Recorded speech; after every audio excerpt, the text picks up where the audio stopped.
Hello, my dear young viewers, my scholars, and my dear friends. Welcome back in Nayab Thoughts in English and myself Renu. और आज मैं आपको एक new technique mind map के ज़रिए पढ़ाने जा रही हूँ. Lesson number 3, glimpses of past, Honey due. 8th English का चैप्टर नंबर 3 पढ़ाने जा रही हूँ माइंड मैप के ज़रिए.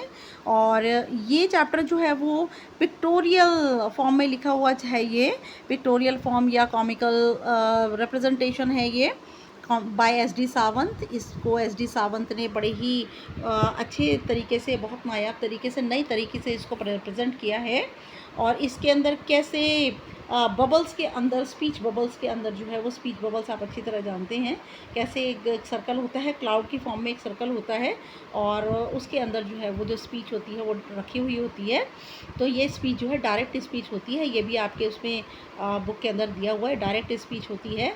और इसमें किस तरह से उन्होंने पूरे चैप्टर को 8 टॉपिक्स के अंदर रिप्रेजेंट किया है और मैंने इसे 2 पेजेस के अंदर जो है वो समेटा है.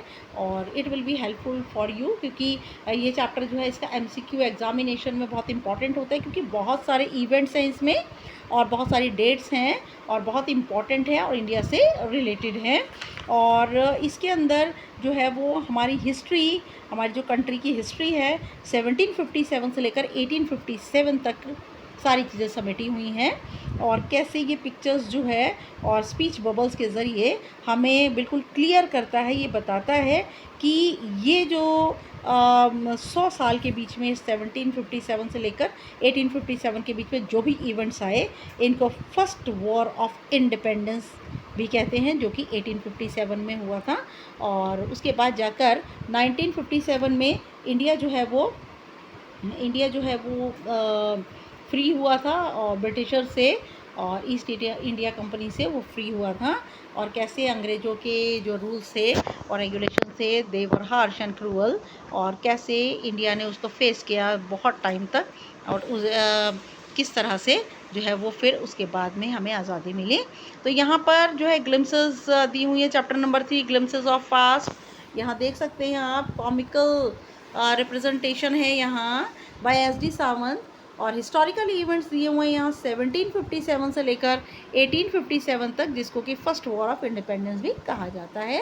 Again I am telling you that this chapter is very much important for your examination because it is the history of our country, that is India.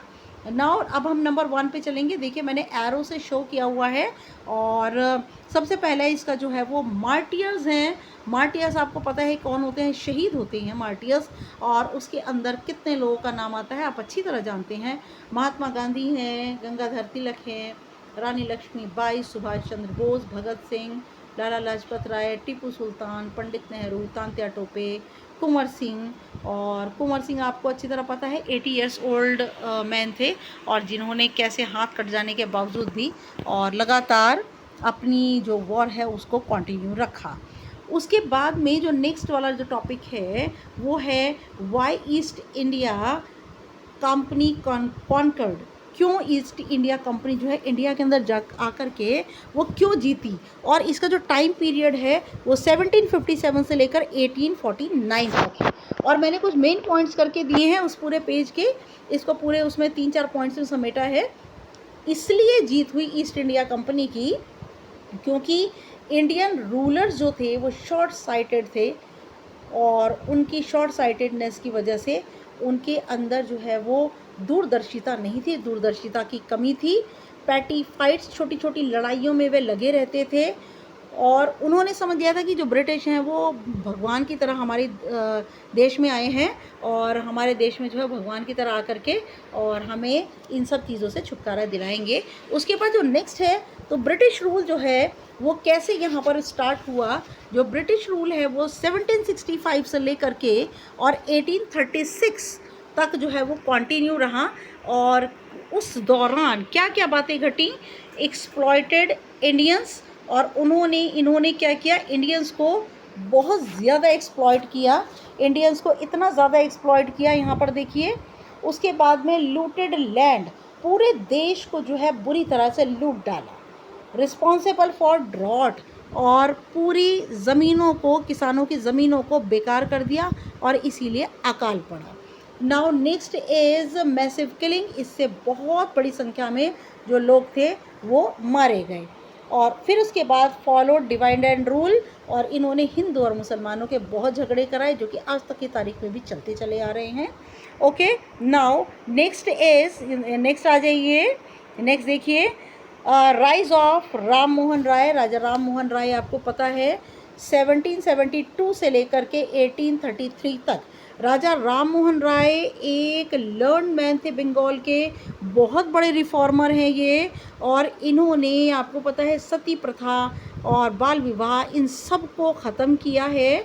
और उन्होंने अपोज्ड सुपरस्टिशियंस, और उन्होंने अंधविश्वासों को जो है अपोज किया, उसका विरोध किया है। और वो पढ़े लिखे थे और इसीलिए साइंस और नॉलेज की तरफ अट्रैक्ट हुए। और फिर वे इंग्लैंड भी गए ये जानने के लिए कि जो इंग्लिश मैन हैं वो क्यों हमारी कंट्री में आए हैं और ऐसा क्या है कि हमारी कंट्री में आकर के उन्होंने इतनी लूट मचाई है और कैसे हम इनको बाहर खदेड़ सकते हैं। तो बहुत सारी बातें थी। नाउ नेक्स्ट आ जाइए अब आप। नेक्स्ट पॉइंट था इसमें ऑपरेशन। ऑपरेशन का मतलब होता है किसी को शोषित करना, शोषण करना, पीड़ित करना किसी को। और ये जो था चला था 1765 से लेकर के 1835 तक।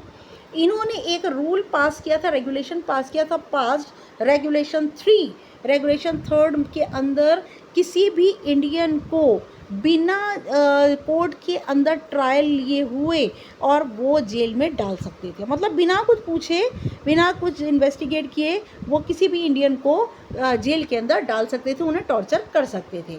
दूसरा था एक्सपोर्टेड ब्रिटिश गुड्स, और उन्होंने इंडिया के अंदर ब्रिटिश से बहुत सारा माल मंगवाया और इसके ऊपर कोई भी ड्यूटी भी पे नहीं की। नियर अबाउट 7 करोड़ का जो था वो माल, वो यहाँ से, भारत के यहाँ से पैसा गया और वहाँ से माल आया। और फिर क्या हुआ कि इंडियन इंडस्ट्रीज़ जो थी वो डाइड, पूरी तरह से ख़त्म हो गई इंडियन इंडस्ट्रीज़। और इससे क्या हुआ कि जितने भी वहाँ पर काम करने वाले लोग थे वो सब के सब बेकार हो गए। नाउ डिससेटिस्फैक्शन, अब इतनी जब प्रॉब्लम्स आएंगी तो लोगों के बीच में डिससेटिस्फैक्शन, लोगों के बीच में जो है वो संतुष्टि नहीं रह जाएगी, कंटेंटमेंट नहीं रह जाएगा। और ये डिससेटिस्फैक्शन का जो पीरियड है वो 1835 से लेकर के 1856 तक चला। और उसमें क्या था कि एजुकेशन जो थी इंडिया के अंदर वो पर्शियन और संस्कृत में थी। मैकॉले एक एजुकेशनिस्ट ही कह लें आप, उसने इंट्रोड्यूस की क्या इंडिया के अंदर इंग्लिश। तो आप ये ना सोचिए कि ये बहुत ही अच्छी पॉइंट है, एक बहुत अच्छी बात है। उसने इंग्लिश इसलिए इंट्रोड्यूस की ताकि वो इंग्लिश थोड़ी सी पढ़ा करके और क्लर्क लोगों को, इंडियंस को क्लर्क बना पाएँ, जिससे कि क्या हो, जिससे कि उन्हें अपने काम काज में आसानी हो जाए।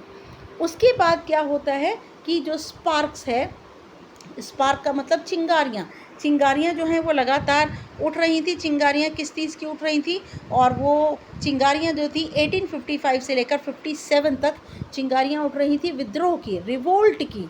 तो यहाँ पर बर्डन ऑफ टैक्सेस, लोगों के ऊपर टैक्सेस का बर्डन, जो करों का बर्डन है, बोझ है, लगातार बढ़ता जा रहा था। और तब वहाँ पर बंगाल के अंदर संथाल जो जाति थी, उनके ऊपर इतना ज़्यादा टैक्सेस हो गए कि वो लोग बिल्कुल आउट ऑफ कंट्रोल हो गए। वहाँ से चिंगारियाँ जो थी ये रिवोल्ट की, और वॉर ऑफ इंडिपेंडेंस जो है वो शुरू हो गया। और इसी गुस्से में आकर उन्होंने बहुत सारे यूरोपियंस को मार दिया। नाउ इंग्लिश सोल्जर्स जो थे, जो वहाँ की फ़ौजें थी, उनके अंदर इंग्लिश सोल्जर्स भी थे और इंडियन सोल्जर्स भी थे। लेकिन इंग्लिश सोल्जर्स को बहुत ज़्यादा हाई सैलरीज मिला करती थी, जबकि इंडियन सोल्जर्स को बहुत ही कम पैसा, नॉमिनल पैसा मिला करता था। इससे क्या हुआ, डिसकंटेंट हो गया, असंतुष्टि फैल गई, और इसका परिणाम क्या हुआ, रिवोल्ट। रिवोल्ट का मतलब विद्रोह हुआ। और इसमें यहाँ पर रिवोल्ट क्यों हुआ, क्योंकि बहुत सारे इस फ़ौज के अंदर ऐसे ब्राह्मण लोग भी थे, इंडियन भी थे, और वहाँ पर उनको बताया गया कि जिस बॉम्ब को जब वो जो है वो अपने मुंह से तोड़ करके, हथगोले जो होते हैं अपने मुंह से उसको तोड़ते हैं फोड़ने के लिए, तो वहाँ पर जो है वो गाय की चर्बी लगी हुई होती है। इससे क्या हुआ, लोगों के अंदर जितने भी इंडियंस थे और वो जितने भी हिंदू लोग थे, उनके अंदर एक डिससेटिस्फैक्शन हो गया, असंतुष्टि फैल गई, और उनमें जो लीडर थे वो थे मंगल पांडे, आपने नाम अच्छे से सुना होगा, और ये मंगल पांडे को पकड़ लिया गया और ये रिवोल्ट जो था अनसक्सेसफुल हो गया। लेकिन यहाँ से स्पार्क जो थी वो लगातार चलती गई और मंगल पांडे को मंगल पांडे को जो है वो फांसी दे दी गई। और ये सब कुछ कहाँ हुआ, मेरठ में। जब वहाँ पर मंगल पांडे को फांसी दे दी गई तो वहाँ पर सिपॉय एक हिंदी वर्ड है, इसको इंग्लिश में सिपाहियों को सिपॉय कहा जाता है। वे सब के सब मार्च करते हुए दिल्ली पहुँचे, और दिल्ली कहाँ पहुँचे, बहादुर शाह जफ़र तक पहुँचे।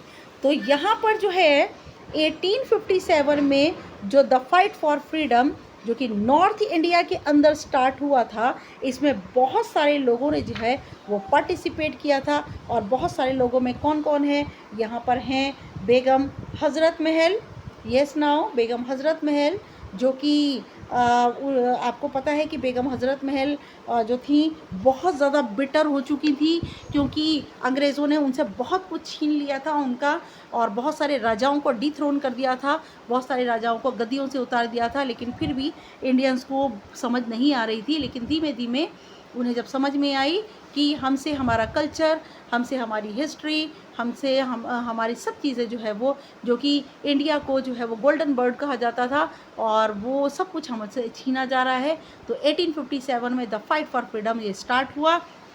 और जब ये स्टार्ट हुआ तो नॉर्थ इंडिया में सबसे पहले स्टार्ट हुआ। तो इसमें किस किस ने पार्टिसिपेट किया, बेगम हज़रत महल, मौलवी अहमदुल्ला, अज़ीमुल्ला खान, तांत्या टोपे, पेशवा नाना साहेब, और मैंने पहले बताया 80 इयर्स ओल्ड कौन थे ये कुंवर सिंह थे। और कुंवर सिंह के हाथ में गोली लगने के बाद भी उनका हाथ बिल्कुल बेकार हो चुका था, लेकिन फिर भी उन्होंने युद्ध करना नहीं छोड़ा, अंतिम सांस तक उन्होंने युद्ध करना नहीं छोड़ा। ओके नाउ यस बेटा, दिस इज़ मैंने आपको माइंड मैप के ज़रिए ये आपको पढ़ाया, 2 कागज़ों में है, इसको समेट दिया है 2 पेपर्स में। तो नेक्स्ट वीडियो तक के लिए मैं इस अब सारे MCQ सब चैप्टर्स के आपको शो करूँगी। और नेक्स्ट वीडियो तक के लिए मुझे प्लीज़ सब्सक्राइब करते रहिए, because my channel is new and I need the subscriptions. मुझे व्यू करते रहिए, मेरे वीडियोस को ज़्यादा से ज़्यादा वॉच कीजिए, जिससे कि मुझे वॉच टाइम मिले। और आपके सपोर्ट से मेरे चैनल को भी जो है वो ग्रोथ मिल जाएगी। और नेक्स्ट वीडियो तक के लिए, तब तक के लिए goodbye and good luck for your examination.